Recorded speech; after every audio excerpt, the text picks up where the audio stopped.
What's going on, guys? Antonio here. Do me a favor, hit that thumbs up for me, and let's get into it. All right, so I've been seeing several articles about the cancellation of The Acolyte, right? And I'm also in a few quote unquote nerd blurred groups on Facebook, and I follow some of those pages on Instagram and follow some of those accounts on X or Twitter. And people have been having a meltdown. So I pulled this article up from Pink News. And here it is. Queer representative Star Wars series The Acolyte canceled after breaking streaming records. And let me read some of it. It's bad news for Star Wars fans as The Acolyte has been canceled after breaking streaming records with season 1. The series was hailed for its queer representation on screen and was even dubbed, quote, the Wokealite, and including a diverse LGBTQ plus cast, including welcoming the first out trans actor to the Star Wars franchise, Abigail Thorne. And like I said, you can go to the Pink News if you want to read. Just like I said, I just wanted, people have been having a meltdown, because a lot of people are going, you let the bigots win. And this is, here's my take on it. The reality was, from everything I've read, yes, the first episode of The Acolyte broke streaming records. That is true. But as the series progressed, the ratings continued to go down. And I saw another article that showed that it had like 1.5 billion less streams than Ahsoka did. And from my understanding, Ahsoka is coming back. Andor is obviously, I think they finished shooting Andor season 2. So that's the thing. I did a video, what was it, like a year and a half ago or something, and we were talking about Lord of the Rings, Rings of Power. And the fact is that Amazon's internal data showed that yes, those first couple of episodes, they exploded. It was like breaking streaming records. But over 70% of the people that watched the first episode of Lord of the Rings, Rings of Power did not finish the entire season. I was one of the few. So I was in the 30% that did finish every single episode. They've got Lord of the Rings, Rings of Power season 2. I don't know if I'm going to suffer through it. I got to be honest, because it has a lot of the same problems that I saw with The Acolyte, where you have people that claim to be fans of the material, and then they start adding things that weren't in the source material and changing it. And when I did my video the other day, one of the things I mentioned is the actual creator of Star Wars, George Lucas, has said as recently as about 2 months ago when he was at the Cannes Film Festival, that Disney bought Star Wars and they didn't understand what they bought. They knew it made money, but they didn't understand it. And so that is why their Star Wars films and television shows are so different from what George Lucas did. And so, yeah, they didn't understand it. This isn't about, and yes, I've seen some people that have been very vocal critics of The Acolyte. I don't have my head in the sand. I'm definitely someone that didn't like the Acolyte, but if you look on my channel, I didn't make a lot of videos about The Acolyte.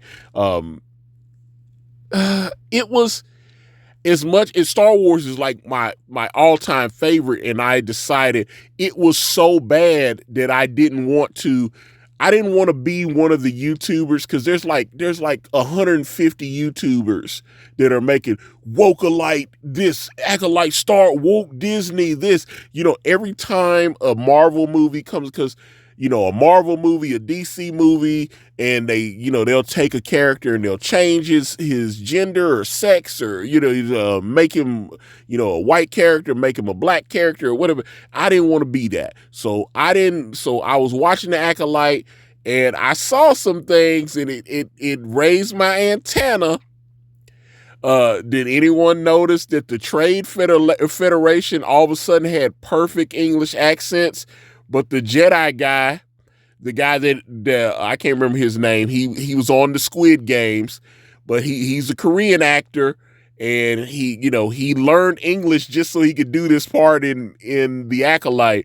But all of a sudden, he sounded just like the Trade Federation sounded in the George Lucas prequels, and I thought that was interesting. I was like, obviously, English is not his first language. So him learning to speak English so he could take that part, that is why he had the accent. But they corrected the criticism from George that, oh, you're being racist by making the Trade Federation guys sound like that. So all of a sudden they sounded like, normal American guys. And George Lucas has been, he's spoken about this. He's like, they tried to say I was racist or being a bigot. He said, all my characters were aliens. He said, they weren't Americans. They weren't from this country or that country. They were aliens. So, saying the Trade Federation, I was like, oh, they have a fake Asian accent. He was like, all these guys, they all have different dialects, and because they're from different regions of the galaxy. He wasn't trying to make fun of it. I mean, George Lucas is married to a black woman, has been for, they have a daughter together. George Lucas's wife is black. That's a fact. But I always thought that was interesting that they tried to make George Lucas a bigot, and then in the Acolyte they changed the accents of the Trade Federation. And then the actor playing the Jedi was sounded exactly like I thought I was like, are they self-aware? But then, like I said, other people talking about, oh, they had two lesbian characters have a baby and do this and all of that. I don't read Old Republic stuff, and I read obviously anything connected directly to the Lucas era of Star Wars. But the High Republic stuff, it wasn't for me. And they specifically made a lot of the High Republic stuff to be quote unquote more diverse and inclusive. So it is what it is. But yes, Acolyte did break streaming records, and then people saw it and they stopped watching. That's a fact. Your feelings, facts don't care about your feelings. That's a fact. There's a reason if the show had continued and maintained a steady audience, Disney would have been like, wow, this worked out great. Season 2 is a go. Let's make it happen. But people watched and they was like, oh, this is horrible. And they got out of there. That's what happened. Now, you can argue with that in the comments, but you're one of the people that stayed. The people that are going to argue with me and go, no, it wasn't horrible. It was the best Star Wars that we've ever had and all this kind of stuff. You're in the minority. People stopped watching. They watched the first couple of episodes and they stopped watching. That's a fact. The streaming numbers are holding that out, and that's what this article is not telling. He's like, oh, it broke all these records. It broke records for the debut. And then, people watched a couple more episodes and they stopped watching. That's a fact. So what do you guys think? Are you sad that the Acolyte is not coming back? If you are one of the people that aren't emotional but you enjoyed the Acolyte, I would love to get a reasoned take on what you think happened. Because I've seen some reasonable people saying, it was like some of it was really good. The writing was uneven. You know, they were breaking down certain things, and I was like, okay, they were a fan, but they recognized that there were problems there. So that's people that are reasonable. I love to hear from you. Get in the comments. We're so close to 3,000. I need you. I want your Facebook, Instagram. I'm on X. I'm on Threads. All at Akari Press. Type in AkariPress.com. It will take you to my comic book brand, Way of the Gun. Got the link to that and my Gumroad in the description. Thank you guys so much for watching. I'm out.